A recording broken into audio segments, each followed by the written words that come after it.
आज हम पढ़ेंगे संख्या और संख्या पद्धति। अब इसके बारे में हम पहला चैप्टर है ये, हम लोग टॉपिक वाइज अब चालू करेंगे, टॉपिक वाइज पढ़ेंगे। ये ख़त्म होगा तो अगला टॉपिक पढ़ेंगे, ऐसा ही हम लोग टॉपिक वाइज पढ़ते चलेंगे। अब देखिए संख्या और संख्या पद्धति में क्या क्या है, हम उसके बारे में बताने चल रहे हैं। जो है उसके बारे में पहले उसके चैप्टर के एकदम विवरण पूरा जो होती है संख्या के बारे में बताया जाता है वो सब हम लिख चुके हैं। अब इसके बारे में हम बताते हैं। पहला जैसे लिखे हैं अंक, डिजिट लिखे हैं ना। अब ये डिजिट होता क्या है, अंक, तो यानी 0 से लेकर 2, 1, 2, 3, 4, 5, 6, 7, 8, 9, यानी 0 से लेकर 9 तक को अंक कहते हैं। यानी कभी अगर पता करना हो अंक किसे कहते हैं तो किसे कहते हैं, 0 से लेकर 9 तक को अंक कहते हैं। अब इसी संख्या और संख्या पद्धति में ही आती है प्राकृतिक संख्याएं। प्राकृतिक संख्या क्या होती है, शून्य के अतिरिक्त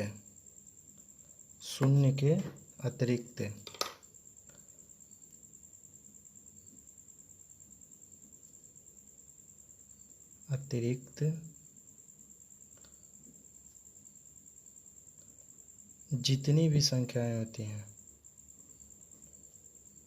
जितनी भी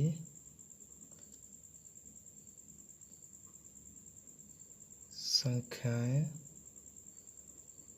होती हैं वे प्राकृतिक संख्याएं कहलाती हैं। प्राकृतिक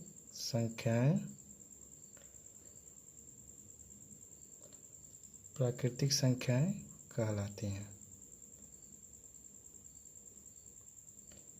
इसका मतलब समझ आ रहा है, शून्य के अतिरिक्त जितनी भी संख्याएं होती हैं वे प्राकृतिक संख्याएं होनी। कहने का मतलब ये है 0 को छोड़कर, यानी 0 को नहीं लेंगे, हम 0 नहीं लेंगे, 0 को छोड़कर जितनी भी अंक होते हैं वो प्राकृतिक संख्या है, यानी 0 नहीं लेंगे। यानी 1, 2, 3, 4, 5, ऐसा ही हम कहाँ तक ले जा सकते हैं, अनंत तक, जिसे हम गिन ना सकें तक। सबसे छोटी प्राकृतिक संख्या 1 और सबसे बड़ी प्राकृतिक संख्या हम ज्ञात नहीं कर सकते, यानी अनंत है। अब ऐसा ही हम सीखेंगे पूर्ण संख्या। प्राकृतिक संख्या में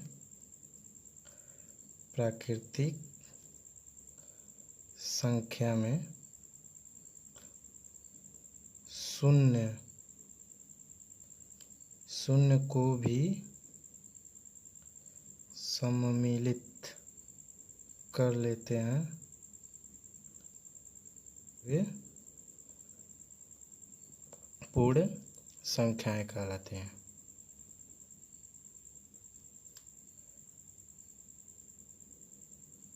पूर्ण संख्याएं कहलाती हैं। यानी कहने का मतलब प्राकृतिक संख्या ऊपर देखें, शून्य के अतिरिक्त जितनी भी संख्याएं होती हैं वे प्राकृतिक संख्या है, यानी इसमें 0 छोड़ देते हैं। अब वही बात यहाँ कह रहा है पूर्ण संख्या हम 0 के लेंगे, यानी प्राकृतिक संख्या यही है ना, 1, 2, 3, 4 अनंत तक। तो इसमें बोला प्राकृतिक संख्या में शून्य को भी सम्मिलित कर लेते हैं, यानी कहने का मतलब इसका है इसमें 0 भी लेंगे, 1 से लेकर 2, 3, 4, यानी ये अनंत तक, ये भी हम ले सकते हैं अनंत तक, पर इसमें 0 पहले आगे लिख लेंगे, ये होगी पूर्ण संख्या है।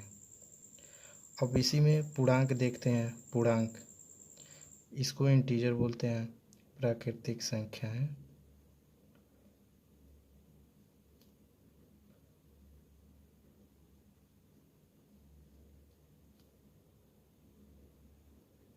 जो धनात्मक तथा ऋणात्मक दोनों रूप में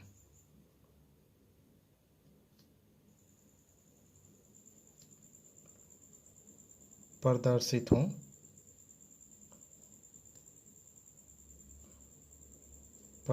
हुए पूर्णांक कहलाते हैं। जैसे में माइनस में हम 1, माइनस में 2, 3, यानी जीरो के पहले माइनस में भी हो सकता है और जीरो के बाद प्लस भी, वे हमारे होते हैं पूर्णांक। क्या होते हैं? पूर्णांक होते हैं। सम संख्या किसे कहते हैं? यानी इवन नंबर, सम संख्या। वैसी संख्याएं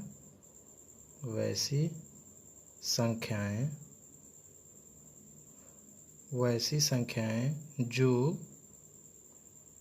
दो से पूर्णतः विभाजित हो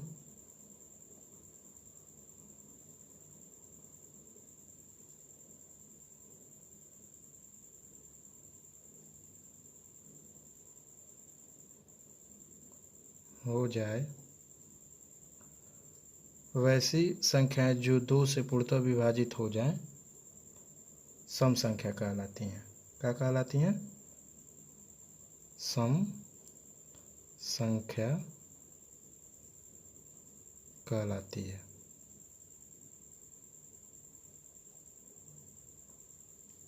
अब जैसे हम देखेंगे, जैसे में 2, 4, 6, 8, 10, 12, 14, 16, 18, 20, 22, 24, 26, 28, 30, 32, 34, इस प्रकार हम अनंत संख्या ले सकते हैं। अब विषम संख्या क्या होती हैं? वैसी संख्या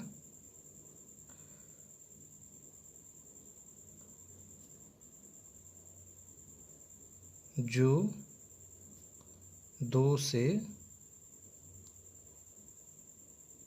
पूर्णतः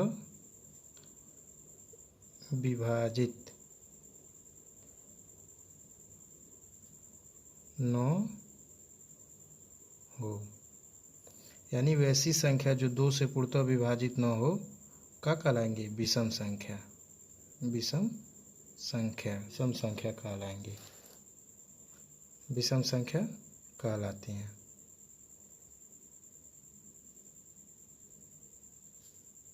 जैसे में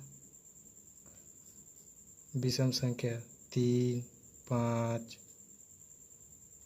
7, 9, 11, ऐसा ही लेके हम ये भी अनंत तक जा सकते हैं। यानी 2 से नहीं कटेगा, ये 2 से भाग 2 नहीं कटेगा, 2 से भाग इसमें भी नहीं कटेगा, इसको भी नहीं कटेगा, यानी सब शेष बचेंगे। तो यह है हमारी विषम संख्या। भाज्य संख्या क्या होती है? भाज्य संख्या को हम संयुक्त संख्या या यौगिक संख्या भी कहते हैं। क्या कहते हैं भाज्य संख्या को? संयुक्त संख्या और यौगिक संख्या भी कहते हैं। क्या कहते हैं? यौगिक संख्या। यानी भाज्य संख्या को हम संयुक्त संख्या, यौगिक संख्या भी कहते हैं, इसके नाम से भी जाना जाता है।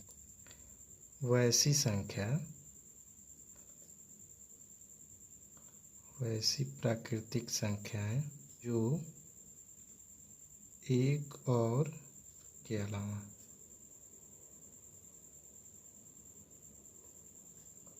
किसी भी दूसरी संख्या से विभाजित हो, भाज्य संख्या कहलाती हैं। संख्या कहलाती हैं। यानी वैसी जो एक और 100 के अलावा किसी दूसरी संख्या से भी विभाजित हो, भाज्य संख्या कहलाती है। यानी जैसे में 24 हो गया, 10 हो गया, 12 हो गया, 4 हो गया, 6 हो गया, 8 हो गया, 9 हो गया, 10 हो गया, यानी जो भी हम ले सकते हैं जो दूसरे एक और 100 यानी 24 100 से भी कटेगा और 1 से भी कटेगा और किसी और अन्य संख्या से भी कटे, वैसी संख्या भाज्य या संयुक्त या यौगिक संख्या कहते हैं। अभाज्य संख्या वैसी प्राकृतिक संख्याएं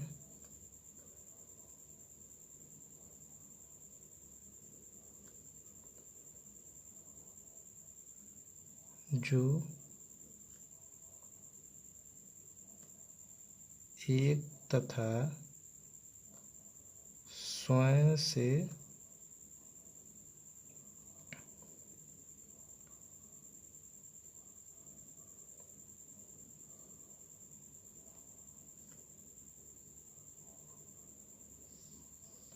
किसी अन्य संख्या से न विभाजित हो, उन्हें अभाज्य कहते हैं। क्या कहते हैं? अभाज्य संख्या कहते हैं। यानी वैसी प्राकृतिक संख्या जो स्वयं एक तथा स्वयं के अतिरिक्त किसी अन्य संख्या से न विभाजित हो, उन्हें अभाज्य संख्या कहते हैं। जैसे में 3 ले लीजिए, 1 से कटेगा और स्वयं से कटेगा। 5 ले लीजिए, ये केवल 5 से कटेगा और 1 से कटेगा। 7 ले लीजिए, 7 स्वयं और 1 से कटेगा। अब यहाँ 11 ले लेते हैं, 11 1 से कटेगा और स्वयं से कटेगा। यही सी संख्या आएंगी, तो ये हमारी अभाज्य संख्या हो गई। जुड़वा अभाज्य क्या होती हैं? जिन दो अभाज्य संख्याओं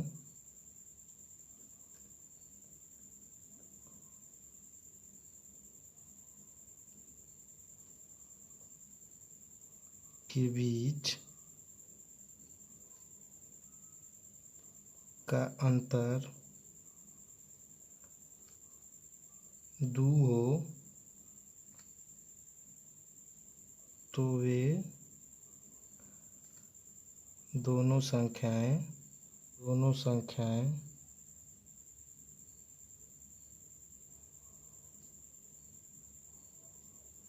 जुड़वा अभाज्य कहलाती हैं। जुड़वा अभाज्य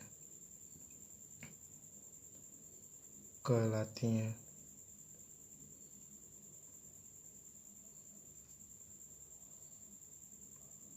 जैसे में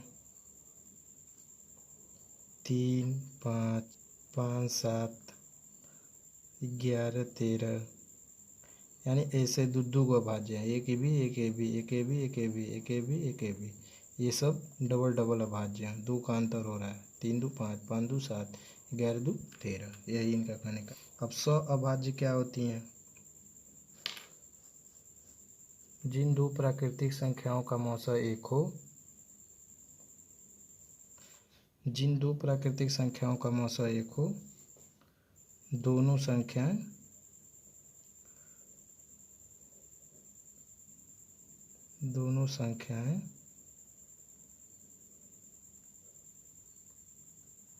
अभाज्य कहलाती हैं। अभाज्य कहलाती हैं। जैसे में 4 5 5 7 4 9, यानी कह रहा जिन दो प्राकृतिक संख्याओं का मौसा एक हो, उन दोनों संख्याएं अभाज्य कहलाती हैं। यानी कहने का मतलब 4 का मौसा और 5 का मौसा एक होगा, यानी इसका मौसा कितना होगा? 1 होगा। यानी एक ही से कटेंगे ना ये दोनों, यानी ये 2 से कट जाएगा, बाकी ये नहीं 2 से कट रहा है, तो यानी नहीं मिल रहा है। यानी जो सेम संख्या से कटती हैं वही हमारा मौसा होता है। यानी 1 से इसमें भाग देंगे तो ये भी कट जाएगा, 1 से इसमें भाग देंगे तो ये भी कट जाएगा, ऐसे इसमें ये है। तो ये हमारा होता है अभाज्य संख्या। चलिए अब परिमेय संख्या देखते हैं। परिमेय संख्या क्या होती हैं? वैसी संख्या जो P/Q के रूप में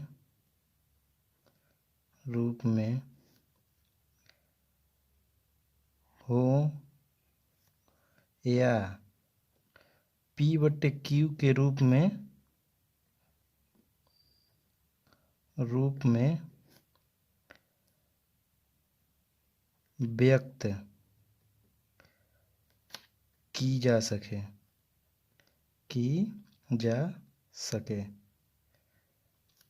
जहाँ Q Q not equal to 0 तथा P और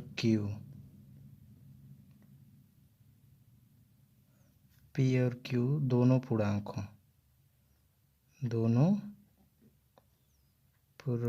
हों,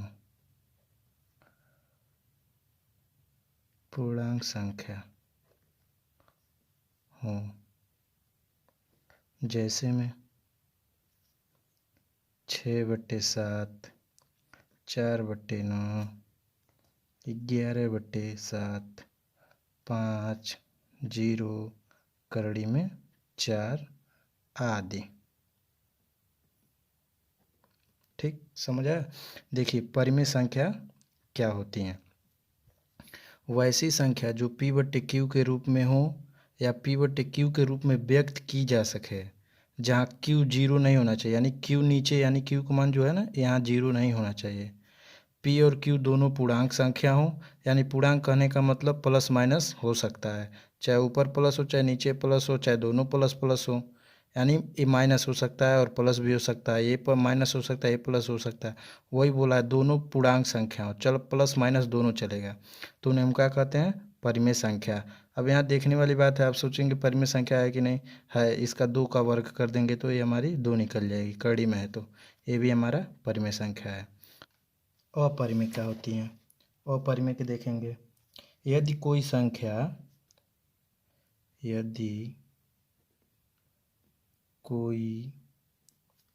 संख्या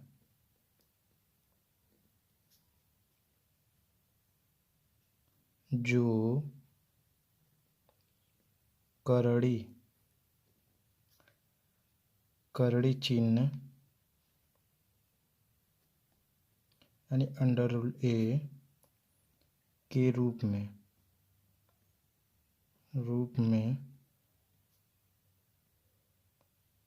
हूँ, जहाँ a एक ऐसी परिमेय संख्या है जो पूर्ण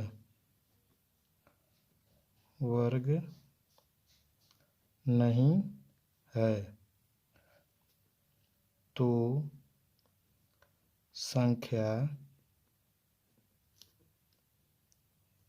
अंडर रूट वाला ये अपरिमेय होगा,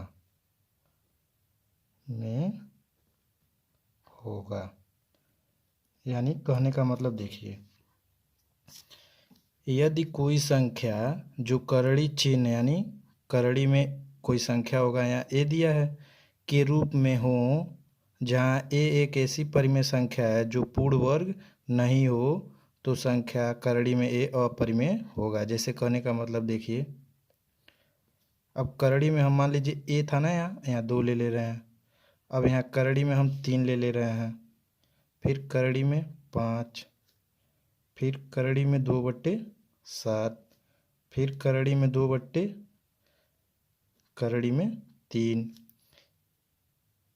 फिर पाई भी है अपरिमेय, इत्यादि आदि में आएगा। यानी हमारे कहने का मतलब क्या है, यदि कोई संख्या जो करड़ी चिन्ह यानी करड़ी में, यानी संख्या ए है ना, यहाँ कोई मान दिया रहेगा अंक में, जैसे 2 दिया है, 2, 3, 5, यानी इसके अंदर है ना जो वर्ग नहीं हो रहा है, यानी वर्ग निकल नहीं पाएगा इसका।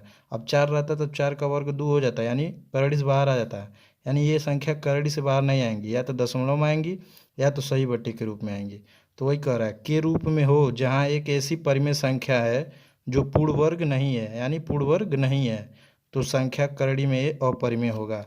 यानी पूर्ण वर्ग होता तो परिमेय हो जाता है, बाकी पूर्ण वर्ग नहीं हो रहा है, इसलिए ये अपरिमेय है। जितना भी संख्या हमारा पूर्ण वर्ग नहीं होगा वो सभी संख्या क्या होंगी, अपरिमेय होंगी। अब ऐसा ही वास्तविक संख्या देखते हैं। वे संख्याएं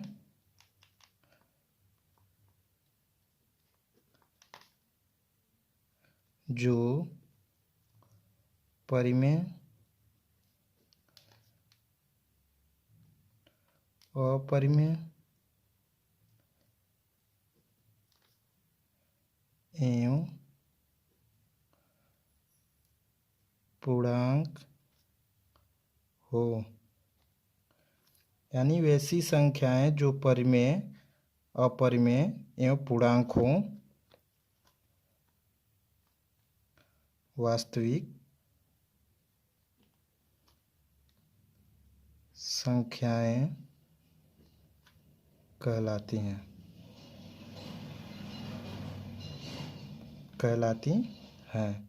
जैसे में कोरा का देगा वास्तविक संख्या, वे संख्याएं जो परिमेय, अपरिमेय एवं पूर्णांक हों। यानी कहने का मतलब परिमेय हमको पता है में होगा, जिसे P/Q के रूप में लिख सकते हैं, 2/3, 4/5। तो इस प्रकार हमारा परिमेय हो गया। अपरिमेय का होगा जो करड़ी के रूप से बाहर नहीं आ पाएगा, यानी पूर्ण रूप से उसका वर्ग नहीं होगा, तो क्या होंगे, सब अपरिमेय होगा। और पूर्णांक हो तो वो क्या होगा, पूर्णांक हो वास्तविक संख्याएं कहलाती हैं। यानी कहने का मतलब ये हुआ 1, 2, करड़ी में 3, 5/2 इत्यादि। अब देखेंगे इसे अवास्तविक या काल्पनिक संख्याएं। वैसी संख्या, वे संख्याएं जिनका वर्ग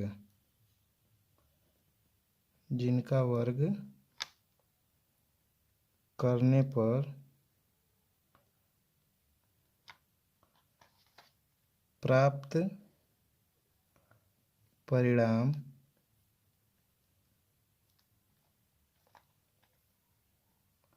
ऋणात्मक